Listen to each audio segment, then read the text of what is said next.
הכי גדול שלי יש, זה מצב התחרות. כשאתה מתקשר לרפרנסס, בין אם זה לקוחות של החברה או לא לקוחות, האנשים מהשוק, והם אומרים לך שיש המון חברות כאלה, שעושות דברים דומים, זה תמרור אזהרה מאוד מאוד גדול מבחינתי, וזה קורה. אנחנו כחלק מתהליך ההשקעה, מבקשים, אפילו דורשים, לדבר עם לקוחות בשביל בדיוק לשמוע את הניואנסים האלה המוצריים. נטישה של לקוחות זה משהו שמעלה הרבה סימני שאלה. צריכים להסתכל על penetration בשוק, וצריכים להבין באמת את היכולות של המוצר ושל האנשים, של המתחרים, כדי להבין מה הם עושים, לאיפה הם הולכים. וגם יש נטייה היום לכמה חברות טכנולוגיות להתחיל את המחירות שלהם בשוק הישראלי. נכון שגם החברות הישראליות הן גלובליות, אבל זה היה יותר קל למכור מחברה ישראלית לחברה ישראלית, מאשר עכשיו לצאת לשוק האמריקאי ולהתחרות בג'יינטים הגדולים האלה. אז זה מבחינתי תמרור אזהרה מאוד משמעותי. יש המון נתונים, וצריך לבוא לסיבוב גיוס הזה בצורה מאוד מאוד מוכנה. ככל שהסבבי גיוס הם מאוחרים יותר וגדולים יותר, ככה יש דרישה מצד המשקיעים לבוא מוכנים יותר מבחינת הנתונים הפיננסיים.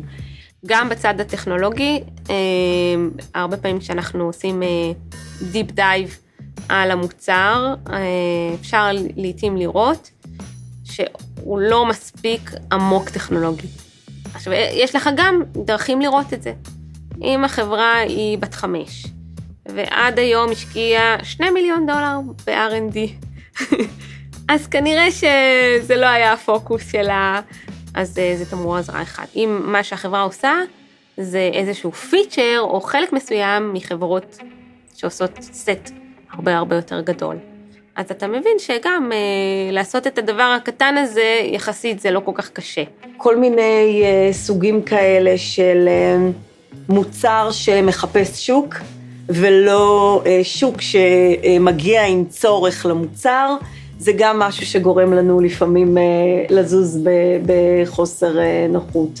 דוגמה שנייה זה, הרבה פעמים אנחנו רואים שרצים לשוק ומבזבזים את הכסף יותר מדי מהר, על דברים לא דברים שבאמת צריכים לעשות, אם זה מרקטינג או אם זה משרדים יפים, במקום להבין שעכשיו שיש כסף, זה טוב להיות שמרני עד שיודעים כל נקודה, ויודעים אז להשתמש בכסף בצורה ממוקדת, לזרוק על דברים שבאמת יודעים שיביאו הצלחות. אחד הדברים שהכי חשובים לי בהשקעות זה התרבות הארגונית של החברה. וזה, אי אפשר ללמוד את זה דרך מצגות או דרך מספרים. הדרך לעשות את זה בדרך כלל זה לבלות יום או יומיים בחברה, לפגוש את כל הבכירים. חשוב לא פחות, זה כל מה שקשור לדייברסיטי, לגיוון בתוך החברה.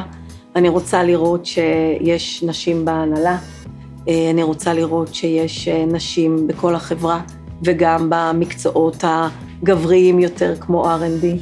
ואני רוצה לראות עוד אוכלוסיות בתוך החברה, גם ערבים וגם דתיים, וגם אוכלוסיות מגוונות שונות. לבנות חברה שבשלב הזה היא חברה מגוונת, מחזק את היסודות שלה בצורה משמעותית, וזה פשוט הופך להיות חברה הרבה יותר טובה בשנים הבאות.